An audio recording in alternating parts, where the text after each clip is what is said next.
Duhet nisur kjo punë, ambicia e unë duhet jetë që në fund të mandatit ne të kalojmë edhe një reformë kushtetuese.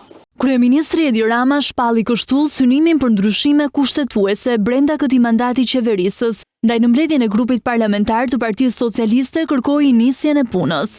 Kemi një parlament me 140 vet dhe fare mirë mund të kemi një parlament me 100 vet.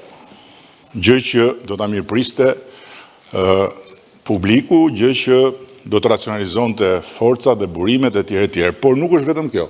Në prag të sesionit të ri parlamentar, dërgoi mesazhe të qarta për opozitën e drejtuar nga Sali Berisha, që ka nisur protestat në kërkim të qeverisë teknike. Foli prerë për reformën zgjedhore dhe territoriale, të cilat Partia Socialiste dhe Partia Demokratike i nisën bashk, por u ndan. Me ata shumë mirë. Pa ata po aq mirë. Rëndësi ka të bëhet puna. Bëri të qartë qëndrimin e mazhorancës për numrin e bashkive në vend pas reformës. Damian, ti e di vetë, si thoshte kryetari ynë ndjes past, bëni siç keni bërë gjithmonë. Ndërkohë që për reformën drejtore administrative ne e kemi shumë të qartë vizionin dhe kemi shumë të qartë drejtimin. Më pak, jo më shumë.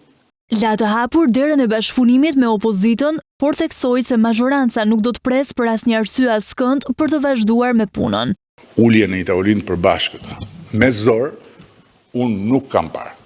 Por ne, e rëndësishme është që asnjëherë dhe për asnjë arsye të mos mbyllim derën. Shqipëria në Bashkimin Evropian është prioriteti i qeverisë së Edi Ramës dhe në këtë rrugë, shefi i mazhorancës që në nisje të mbledhjes u dha porosi të qartë 83 deputetëve në procesin e përafrimit të ligjeve. Ne nuk e kemi këtë liri, që të jemi shumë të qartë. Duhet miratuar, jo diskutuar. Shqipëria arriti në një kohë të cilësuar rekord hapjen e të gjithë kapitujve të integrimit, por kryeministri Edi Rama tha se vendi sot është i paintegrueshëm në Union për shkak të nivelit të sigurisë ushqimore. Në kushtet e sotme, ne jemi të paintegrueshëm. Duke i cilësuar 2 vitet e ardhshme si vendimtare në procesin drejt Bashkimit Evropian, paralajmëroi ndryshime edhe të rregullores së kuvendit.